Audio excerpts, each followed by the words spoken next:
JT Ellison, and I am here guest hosting Authors on the Air so I can talk to my dear friend, the brilliant New York Times, USA Today, everything, every list bestseller, Allison Brennan.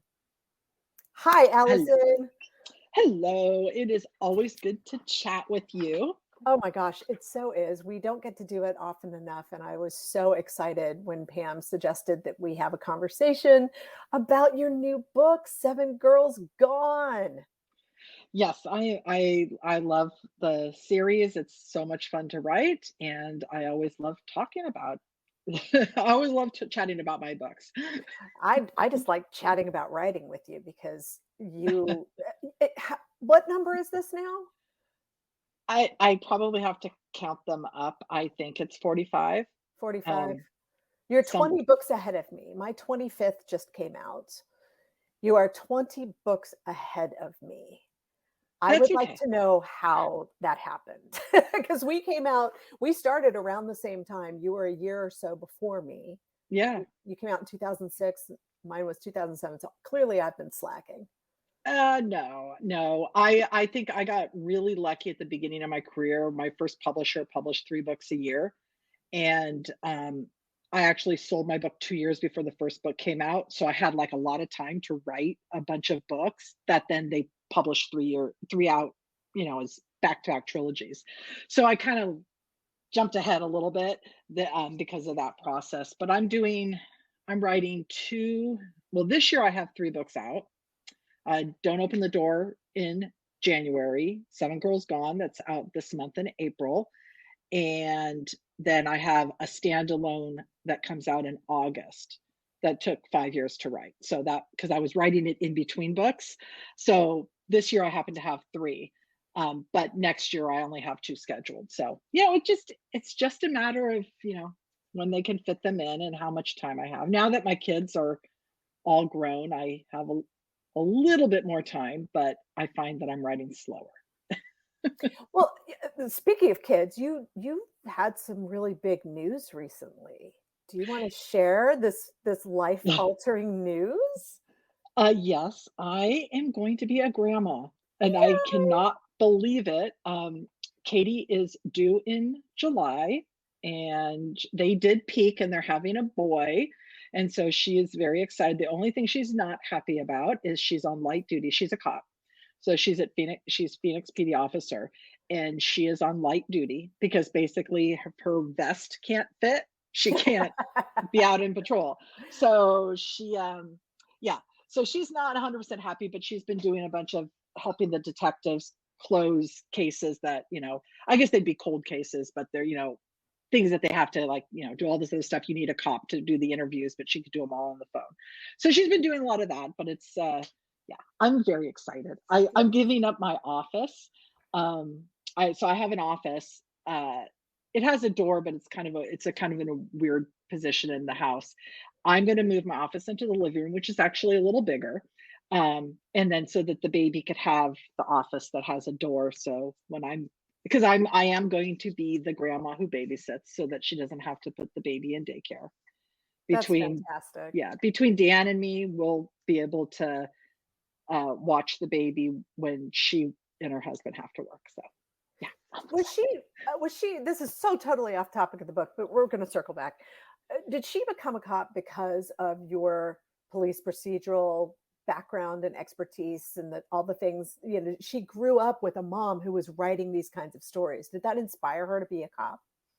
I don't think so, No. to be perfectly honest. I don't think she's actually read one of my books, although I Really? used her all the time. For She was always so. Katie was when she was in high school. She had to do this project. It's like how do you want your obituary to be? When you die, what would your obituary say? And her best friend said, "Oh, Caitlin Close died in her sleep at the age of 99." And Katie goes, "No, I am going to die saving somebody's life." I mean, she always, from the time she was at a very young age, always wanted to do something to help people. So was really close to enlisting in the military and then decided not to do that. She got involved with CrossFit. She went through the fire academy, almost became a firefighter, and then got recruited into the police department by a female detective who worked out at her gym, and said that you're exactly who we want. And so she went through the process, and it took about a year before she got into the academy. But she's been on the streets for 3 years now, Wow. and she says she couldn't imagine herself doing anything else. That's incredible. That is incredible. And I remember when she was just a little thing. It's just, I I mean, oh my gosh, it's amazing. You've got all these grown kids now. It blows my mind. blows my mind. So, Seven Girls Gone. I absolutely Yes. love this title. Do you want to tell us a little bit about what the book is about? So, Seven Girls Gone is the fourth book in my Quinn and Costa series, and I try to write this series because there's one book out a year, so that you don't necessarily have to read all the books. Each one is a standalone mystery thriller, but it does focus on the same team of FBI agents. It's the mobile response team. I based it very loosely on the evidence response team that the FBI has. You're probably familiar with that. Basically, every major FBI office has an evidence response team where they can go out and work complex cases that maybe local law enforcement can't handle. I learned about it when I lived in Sacramento because the evidence response team for the FBI investigated the Yosemite murders with Carrie Mhm. Stainer. Mhm. And I said, oh, this is fascinating because you have agents that have a specialties and different forms of forensic work. And so that kind of was in the back of my mind. And I thought, well, what if I just had a special team that went out to rural areas around the country? You know, so I was playing around with that, and that's how I came up with the Quinn and Costa series. So Matt Costa is the head of the team. um, Kara Quinn is an LAPD detective who can't go back to the job for a variety of reasons. So is now basically liaisoning with the FBI team. And Seven Girls Gone takes place in the Bayou. One of the my best things about this series that I get to go to different communities. So I get to do a lot of research. Like the book before this was set in the San Juan Islands. And unfortunately, I couldn't visit because I wrote it during 2020, but I couldn't visit the San Juan Islands, but I did a lot of research and I think I nailed it. So people have emailed me and said, oh my God, you must have been there because I remember this and done it. I said, no, actually, they just have a really good website for their, um, so this one, the Bayou, fortunately, I have been to an area very similar to what I wrote about. And then obviously our mutual friend, Tony Tony Causey, Kazi, yep. helped me with a lot of the details. It's like said, well, do these plants grow at the river, or does this happen, or they're really alligators? I get to, I definitely tapped into her expertise. So the one of the best things about the Bayou is the setting itself is so mysterious. Mhm. It's um, it's one of the things that Tony told me a long time ago. She goes, "Yeah, basically, people in the bayou in the deep south think that if you live above if you live above I-10, you're actually a Yankee." Yeah. So it's like, it's like, forget the Mason-Dixon line. It's like if you're north of I-10, you're a Yankee. So it's a completely different way of life. It's very slow paced, and I Mhm. got to use that because here we have big Washington D.C. investigators coming in trying to like solve these murders. And it's like people don't move fast in the South. My family's from Alabama, and we used to go there, and everything slows down. Mhm. So it's like they had to learn. You're working on a different timetable here. But one of the things about this book is I was fascinated by a real life cold case in Louisiana, um, about uh, 8 prostitutes who were murdered, and it's called the Jeff Davis 8. And I've just been fascinated with it. It's never been solved. And I've read everything on it. I've listened to podcasts about it. I think I know what happened, and I don't think they'll ever be able to prove it. So I decided to write a book based on what I think might have happened. And so this is kind of my solving the case in a way. Now, it's obviously very different. The only thing that's the same is that they were murdered prostitutes. But I try to at least give a little bit of attention to what I think was obviously a very tragic true crime case. Um, and of course, because I do write mysteries, I have to solve the crime. I'm not going to leave it up in the air. I was wondering, I was going to ask you if this had anything to do with that case because it's a fascinating case. I too have been rather fascinated by it for years. It's how in our day and age can things not be solved? The DNA that we have, the evidence processing, how quickly things move, cover up, Well, cover up. Louisiana is a very interesting state, and their laws are a little bit different than a lot of other states, and also the way the jurisdictions work. You're not going to get people coming into a small town and just taking over an investigation. It Right. just doesn't happen. And the other one of the things I had read, and it wasn't related to the Jeff Davis 8 case, but it was related to another case, was about the contamination of evidence because of the climate. Whenever you're dealing with humid climates or where there's a lot of moisture, you have to take special care with when you gather evidence Mhm. and when you preserve it. Otherwise, I mean, it's completely contaminated. You have the issues of mold. You have issues, you won't be able to get DNA, which, and I can understand it too. I mean, because obviously there have been innocent people sent to prison. You want to make sure that that evidence is 100% clean and accurate, because if it is all contaminated, you don't want to send an innocent person to prison. So it's kind of, I use that because I know it is of special concern in any of the humid climates, um, in how you process the evidence. So I'm sure a lot of what happened in the real life case, some of it was intentional, some of it evidence just went missing. Mhm. Oh, well, we don't have that. I don't know why you think we would have it. Wow, I don't know, the box got lost. And some of it was legitimately contaminated, just because of the climate that they were in. But you're right. It amazes me that we can't solve that case. But there's a lot. Yeah.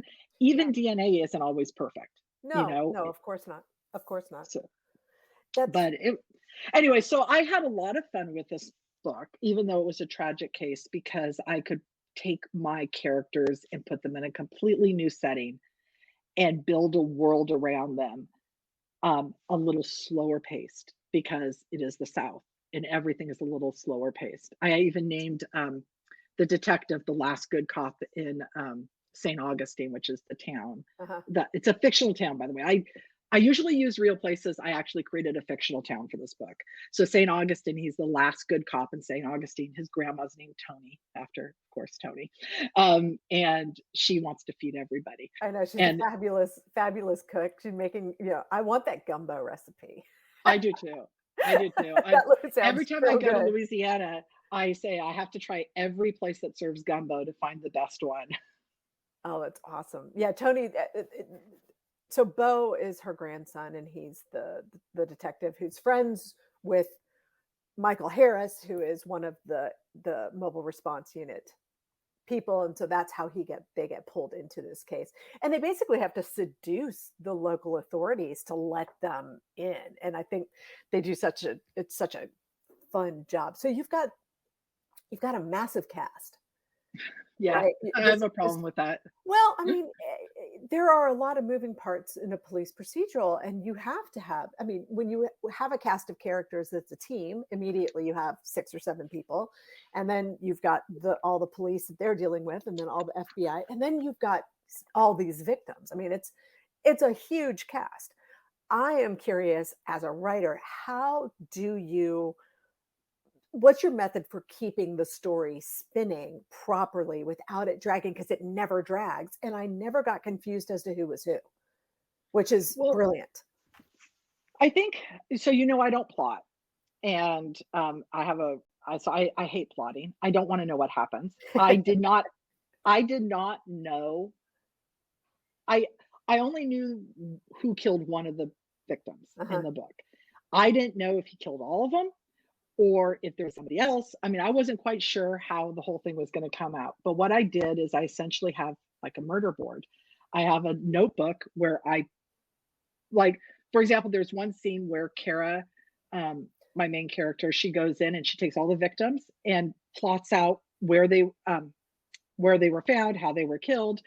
And so what I did is actually recreated that next to me so that I could keep all their names, when they died, when their bodies were found, who was the last person to see them alive.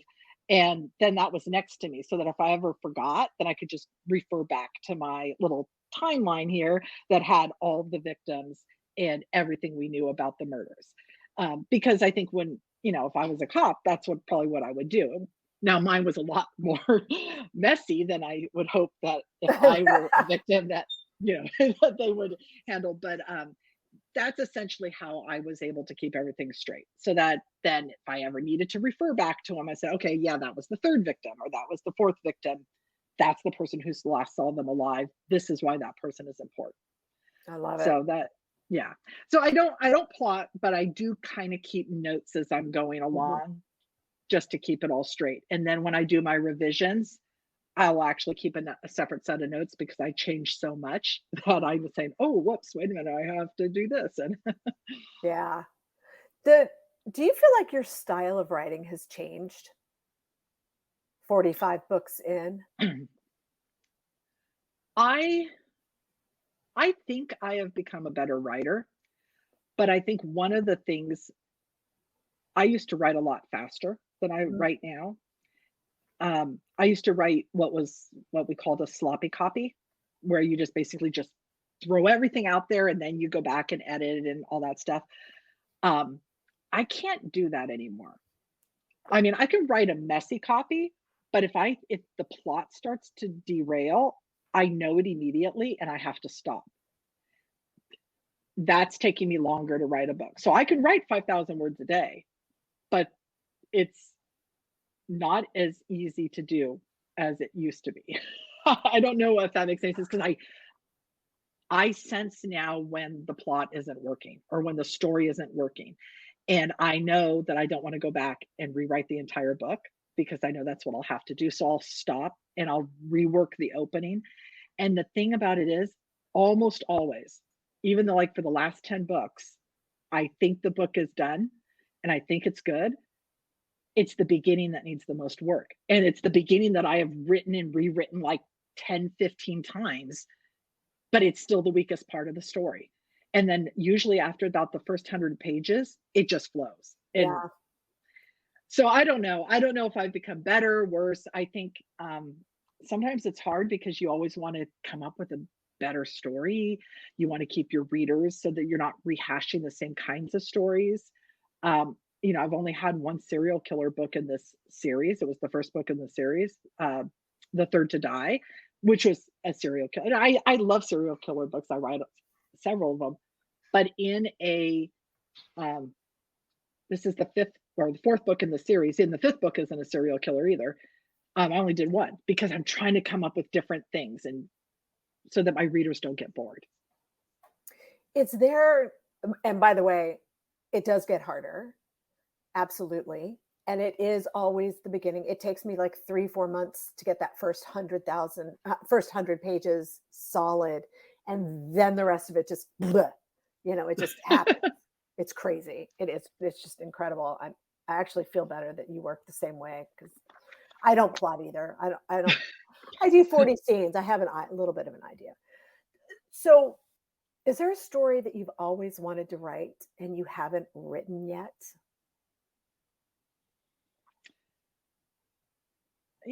I have a lot of ideas. I don't know that I would say it's something that I want to write that I haven't written. I think it's more of when I'm ready to write. Like I had this idea, and my agent would probably kill me. I had an idea of I love the gold rush era. Being from Northern California, I love everything about the gold rush. I love westerns. Because I think women in the West could be tough women, whereas Yeah, women for on the sure. East Coast are, they're ladies. They wear dresses and petticoats, but women that know how to, shoot guns and wrangle horses and do all that fun stuff. That's what I would want to write about. So I actually have a couple ideas, but that would be historical. That's completely out of what I do. I don't write historical fiction, or it would be obviously mystery thrillers. But that's probably the only thing that I don't know that I would ever write that I would probably want to write someday. But I think once I get an idea and if I churn it around enough, I'll know whether it's gonna work or not. If I play around with it in my head and I'll figure out, "Hmm, I think this would make a good story." Um, the 5th Quinn and Costa book, which I recently turned into my editor, is one of those books that actually was really hard to write because I wanted to tackle a couple of things and I was afraid. I don't write political stuff at all, but this kind of touches on it because it deals with the homeless crisis in California and some of the laws that really impact the ability to help people. We can't help them because of these laws on the books. And I kind of touched on that. And I don't think it's political, but I'm afraid some people might think it is. But I decided, you know what, I really want to talk about this because it's something that I care about. And so that set up it sets up the whole mystery. I Um, love it. we'll see. We'll see how well my editor likes it. I haven't gotten it back yet. I am sure it will be a hit, but before that one comes out, Seven Girls Gone. And honestly, I think it's one of your best because it is so incredibly complicated. There are so many layers, and the people in it are so relatable. And I felt so intimately connected to so many of the people in this bayou town, St. Augustine. I think you've done an amazing job. Where can people, they already know probably, but AllisonBrennan.com. But what else? Anywhere else that they can find you, and anything else you want to leave us Well, with? I check in, I answer all my emails. I check into Facebook every day, facebook.com/Allison Brennan. I'll check there for messages and whatever. But I just, I want to thank my readers because I'm doing what I love to do. And it's because they're reading my books. And I really, really, really appreciate them for still reading my books and helping me do what I love. Oh my God, what a perfect, perfect place to stop. Allison, thank you so much. I'm Thank JT you. Ellison. This has been Authors on the Air.